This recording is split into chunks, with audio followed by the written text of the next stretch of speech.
Israel निहत्थे फ़लस्तीनियों के खून का प्यासा, सेहोनी दरिंदों ने सफाकियत की इंतहा कर दी। वहशियाना बमबारी से गजा का जबालिया कैंप खंडर बना दिया। पनागज़ीन कैंप पर बमबारी के बाद क़यामत सोगरा का मंजर, हर सू लाशें और ज़ख्मी। एक ही हमले में ख़वातीन और बच्चों समेत 100 से ज़ायद फ़लस्तीनी शहीद, 300 से ज़ायद ज़ख्मी। हमले में एक एक टन के 6 बम गिराए गए। जबालिया कैंप को मलबे के ढेर में बदल दिया गया। कैंप में सैकड़ों फ़लस्तीनी पनाहगज़ीन मौजूद थे। निहत्थे फ़लस्तीनी मलबे में अपने प्यारों की तलाश में मसरूफ़। 24 घंटों में इसराइली हमलों में 200 शहादतें हो चुकी। फ़लस्तीनी शहदा की मुजमुई तादाद 8,500 से तजावुज़ कर गई। गजा पट्टी पर हमास की भरपूर मज़ाहमत। हमले में 2 इसराइली फ़ौजी मारे गए। इसराइली वज़ीर आज़म की फिर खुली धमकी, कहा यह वक्त जंग का है। जनूबी इसराइल पर ड्रोन हमला, यमनी हौसी बागियों ने जिम्मेदारी तो। फ़लस्तीन में इंसानियत का कत्लेआम जारी। गजा नन्हे बच्चों का कब्रिस्तान बन गया। आलमी ताकतें जंगबंदी कराने में बुरी तरह नाकाम। सलामती काउंसिल का एक और इजलास बेसूद खत्म। आलीशान कमरों में इजलासों पर इजलास, नतीजा 0 निकला। अमरीका फिर खुलकर इसराइल के साथ खड़ा हो गया। जंगबंदी की शदीद मुखालिफत। अमाराती सफ़ीर ने कहा फ़लस्तीनी बच्चों की मौत हमारे ज़मीर को दागदार करेगी। सऊदी वज़ीर दिफा की अमरीकी कौमी सलामती के मशीर से मुलाकात। फ़लस्तीनियों की हमायत और इंसानी इमदाद की इजाज़त पर जोर। अमरीकी कौमी सलामती के तर्जुमान जॉन करीबी कहते हैं जंगबंदी नहीं, इमदाद के लिए वक्फे पर गौर हो सकता है। रूसी सदर ने कहा फ़लस्तीनियों के कत्लेआम के पीछे अमरीकी हाथ है। गजा में जंगबंदी का मुतालबा करने पर बरतानिया का तासुब से भरा इकदाम। बरतानवी कंजरवेटिव रुकने पार्लियामेंट को काबीना से निकाल दिया। बरतानवी वज़ीर दाखिला ने गजा के हक। महंगाई के सताए अवाम को रिलीफ ना मिला। आइंदा 15 दिनों के लिए पेट्रोल और डीजल की कीमतें बरकरार। पेट्रोल की कीमत 283 रुपये 38 पैसे फ़ी लीटर बरकरार रहेगी। हाई स्पीड डीजल की कीमत 303 रुपये 18 पैसे फ़ी लीटर बरकरार। मिट्टी का तेल 3 रुपये 82 पैसे और लाइट डीजल 3 रुपये 40 पैसे सस्ता। पेट्रोलियम मसनूआत की नई कीमतों का इत्तलाक हो गया। उधर LPG की कीमत में 10 रुपये फ़ी किलो कमी। घरेलू सिलेंडर 117 रुपये, कमर्शियल सिलेंडर 452 रुपये सस्ता।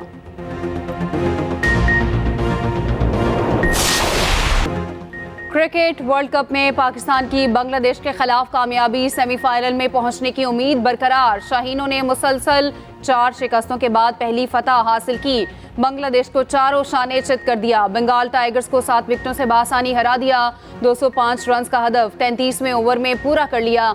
चांस मिलते ही फ़खर जमान का लाठी चार्ज, 7 छक्के और 3 चौके लगाए। 74 गेंदों पर 81 रन की इनिंग्स खेली। अब्दुल्ला शफीक की भी 68 रन की उम्दा बैटिंग। दोनों ओपनर्स मैच बना गए। बाबर आजम कुछ न कर पाए। रिजवान और इफ्तिखार अहमद ने गेम पूरी की। पाकिस्तान की उम्दा बॉलिंग के सामने बांग्लादेश की टीम ढेर हो गई। शाहीन अफरीदी का तबाहकुन स्पेल, 9 ओवर्स में 23 रन देकर 3 विकेटें उड़ाई। वसीम जूनियर ने 3, हारिस रऊफ ने 2, इफ्तिखार और उसामा मीर ने एक खिलाड़ी को पवेलियन की राह दिखाई। बेहतरीन कारकर्दगी दिखाने वाले Fakhar Zaman man of the match करार। पाकिस्तान पॉइंट्स टेबल पर 5वें नंबर पर आ गया। शाहीन अफरीदी की ऊंची उड़ान, विकेटों की तेज तरीन सेंचुरी बनाने वाले पाकिस्तान के पहले बॉलर बन गए। फास्ट बॉलर ने एजाज करियर के 51वें मैच में हासिल किया। बांग्लादेश के खिलाफ 3 विकेटें हासिल की। कप्तान बाबर आजम कहते हैं मालूम था फ़खर खड़े हो गए तो मैच आसान हो जाएगा। अगले 2 मैचेस भी इसी तरह खेलेंगे। अभी टीम के पास आगे जाने के चांसेस हैं। पाकिस्तान अपना अगला मैच 4 नवंबर को न्यूजीलैंड के खिलाफ खेलेगा।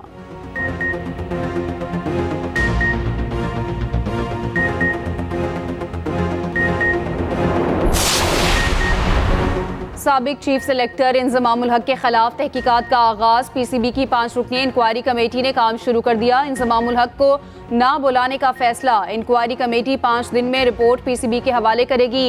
इंजमाम ने प्लेयर एजेंट कंपनी के साथ शेयर होल्डर्स होने के स्कैंडल पर इस्तीफा दिया था। कहा था क्लियर होने पर वो दोबारा ओहदा संभालेंगे।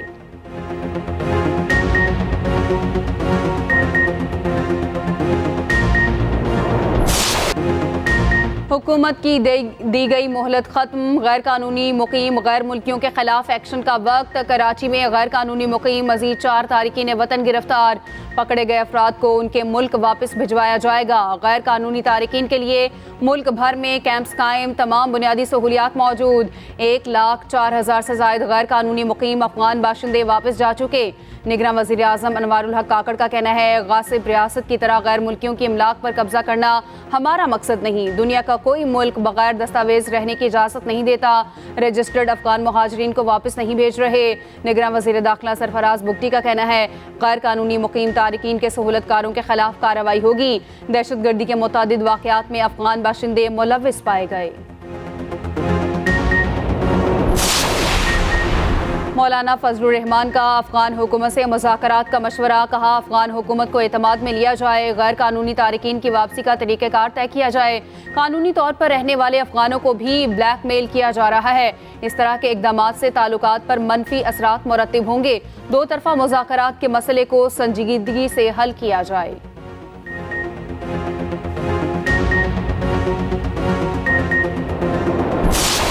अभी तक इलेक्शन कमीशन ऑफ पाकिस्तान ने पीटीआई पे बतौर सियासी जमात किसी किस्म की कोई पाबंदी नहीं लगाई है, तो निगरान हुकूमत कैसे एक ऐसा अमल कर सकती है जो कि गैर कानूनी और गैर आईनी हो? सवाल ही नहीं पैदा होता कि हम इस तरफ सोचें, ना ये हमारे मैंडेट में है, न कानून हमें इसकी इजाज़त दे रहे हैं। IMF का वफ्द इंशाल्लाह आ रहा है 2 तारीख को।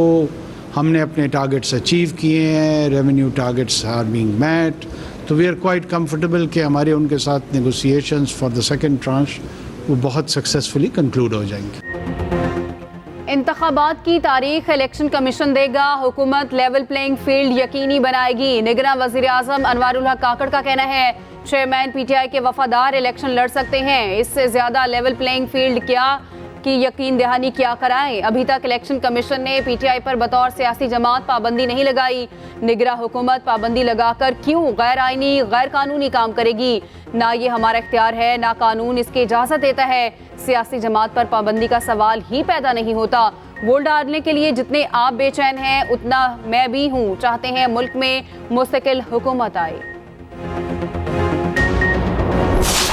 हमने ये फैसला किया है कि मुस्लिम लीग नून आने वाले इंतखाबात के लिए इंतखाबी अमल का फौरी आगाज़ करेगी।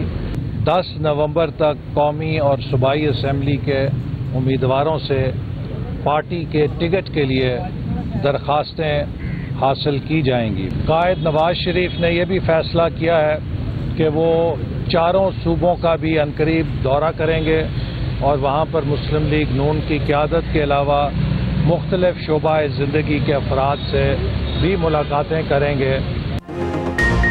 नून लीग ने इंतखाबी दंगल की तैयारियां शुरू कर दी। नवाज शरीफ की ज़ेर सदारत लीगी बड़ों की बड़ी बैठक। नवाज शरीफ का सियासी जमातों के सरबराहान से मुलाकात का फैसला। 4 सूबों के दौरे करेंगे। इंतखाबी तैयारियों का शेड्यूल भी बना लिया। मंशूर कमेटी कायम, उम्मीदवारों से दरख्वास्तें मांग ली। मुस्लिम लीग नून ने भी फौरी इंतखाबात का मुतालबा कर दिया। सियासी जमातों को मिलकर काम करने का मशवरा। मीडिया ब्रीफिंग देते हुए एहसन इकबाल ने बताया, मुंतखब हुकूमत के 5 साल पूरे करने तक मसाइल हल नहीं होंगे। जनवरी के आखिरी हफ्ते में इंतखाबात होंगे। लेवल प्लेइंग फील्ड की बातें करने वाले बताएं इस्तीफे क्यों दिए, क्यों ओपोजिशन में नहीं बैठे? 2017 में हमसे भी लेवल प्लेइंग फील्ड छीनी गई थी। क्या अब नाइंसाफी के फैसलों पर पहरा दिया जाएगा? पीपल्स पार्टी ने भी इलेक्शन की तैयारियां शुरू कर दी। आसिफ जरदारी की नवाबशाह में अमायदीन से मुलाकात, आम इंतखाबात और सियासी हिकमत अमली पर मुशावरत। आसिफ जरदारी का कहना है, पीपल्स पार्टी अवाम की खदमत पर यकीन रखती है। सिंध में पीपल्स पार्टी की मुसलसल कामयाबियां अवाम के एतमाद का मजहर हैं। कराची से कश्मीर तक पीपल्स पार्टी एक जिंदा हकीकत है। अवाम की हमायत से अवामी हुकूमत कायम करेंगे।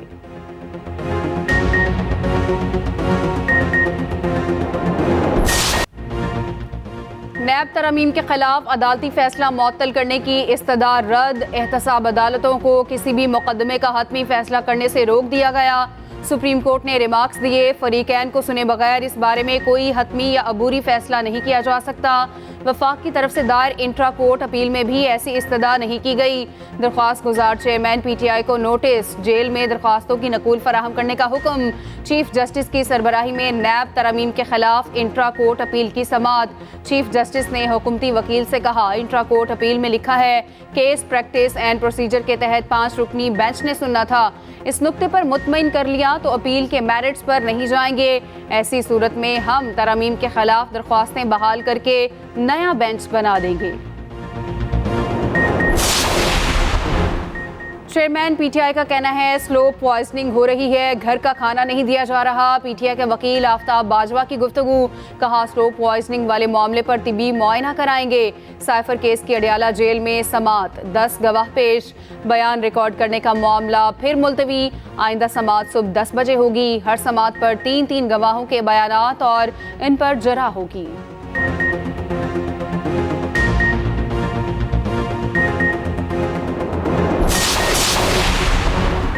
इसराइल को शर्म आनी चाहिए, आलमी जंग की सूरत हाल इख्तियार कर सकती है। सदर मुस्लिम लीग काफ चौधरी शुजात हुसैन का कहना है आलमी बरादरी किरदार अदा करती तो ये दिन ना देखना पड़ता।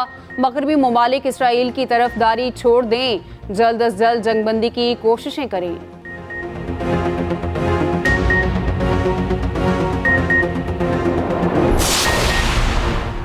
असद उमर ने इस्तेहकाम पाकिस्तान पार्टी में शमूलियत की दावत मुस्तरद कर दी। कहा तहरीक इंसाफ के साथ खड़ा हूँ, IPP को सियासत में बेस्ट ऑफ लक कहता हूँ। उधर सानेहा नौमई के मकामात की तहकीकात में असद उमर तलब। इन्वेस्टिगेशन पुलिस लाहौर ने आज शाम 4 बजे बुला लिया। नौमई वाक़यात के केस की ATC में समाअत। असद उमर और चेयरमैन PTI की बहनों की अबूरी जमानतों में तौसी। बुशरा बीबी की जमानत में भी 14 नवंबर तक तौसी कर दी गई।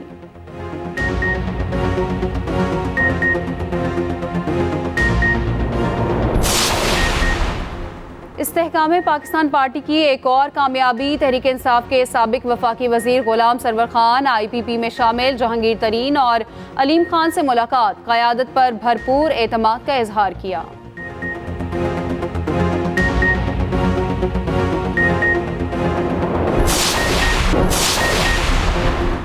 सुप्रीम कोर्ट बार एसोसिएशन के इंतखाबात का मैदान शहजाद शौकत ने मार लिया। 464 वोटों की बढ़तरी से कामयाब।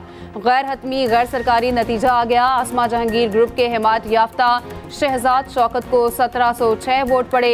हामिद खान ग्रुप के अब्दुल कुदूस 1242 वोट ले सके। जीत के बाद भरपूर जश्न, वकला की नारेबाजी, फूलों की बारिश।